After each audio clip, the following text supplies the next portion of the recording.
Hi friends, welcome back to my channel. మేము ఈరోజు veg biryani తయారు చేస్తున్నామండి. దానికి కావాల్సిన పదార్థాలన్నీ ఇక్కడ ఉన్నాయి చూడండి. ఎర్రగడ్డలు, తర్వాత టమాటాలు, బీన్స్,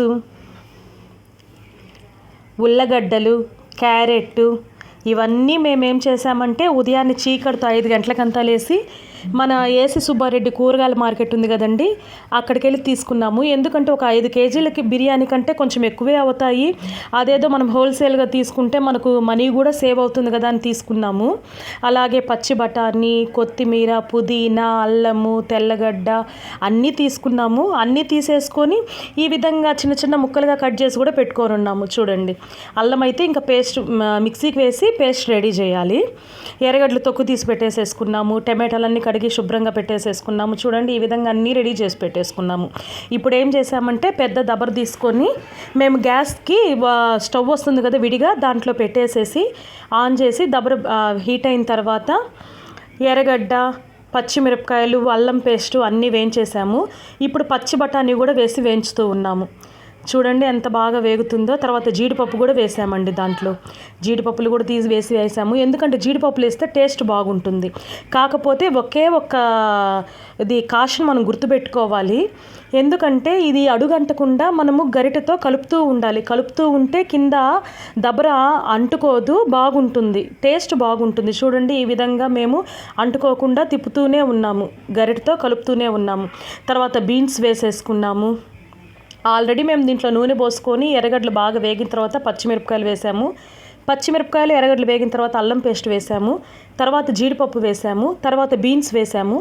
తర్వాత ఈ పచ్చి బఠానీ వేసాము. చూడండి, ఈ విధంగా కలుపుకుంటూ ఉండాలి. తర్వాత చూడండి, ఉల్లగడ్డలు, క్యారెట్ ముక్కలు అన్ని కూరగాయలన్నిటిని మేము నూనెలోనే వేయించుతూ ఉన్నాము.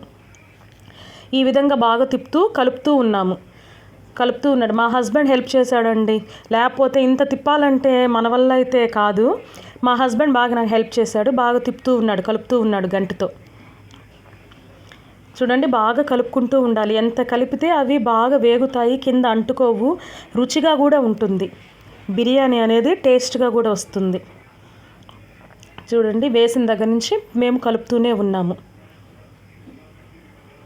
ఈ విధంగా బాగా కలుపుతూ ఉండాలి.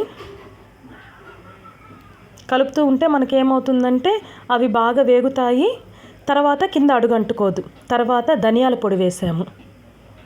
ధనియాల పొడి వేసి కూడా బాగా కలుపుతూ ఉన్నాము. ఈ విధంగా బాగా కలుపుకుంటూ ఉండాలి.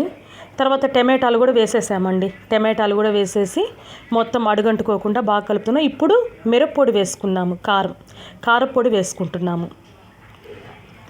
ఈ విధంగా కారపొడి వేసుకుంటున్నాము. కారపొడి వేసుకొని కూడా మళ్ళీ మొత్తం కలుపుతూ ఉన్నాం గంటతో.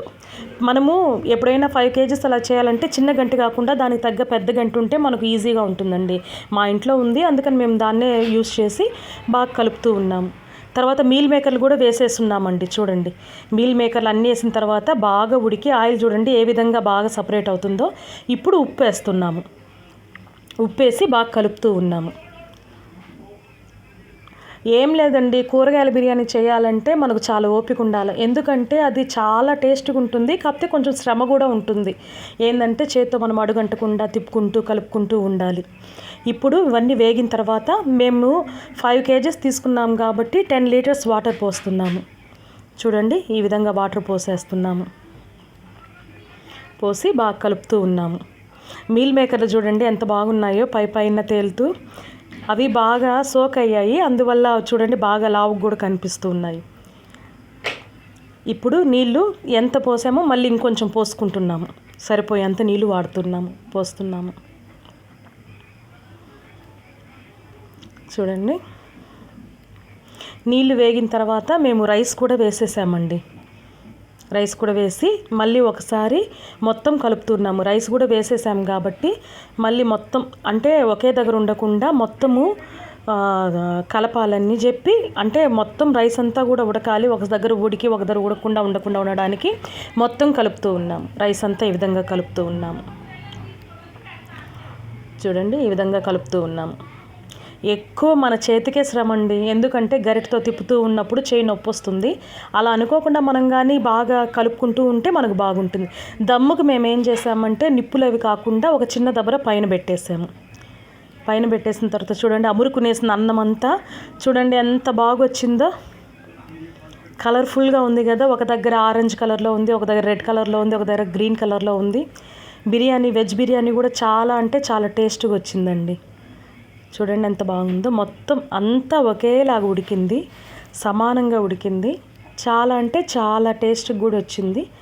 మొత్తం చూడండి ఎంత బాగుందో. కలర్ కూడా కింద నుంచి అంతా తీసేసరికి పైన ఈ మీల్ మేకర్లు అన్నీ కూడా చాలా బాగున్నాయి.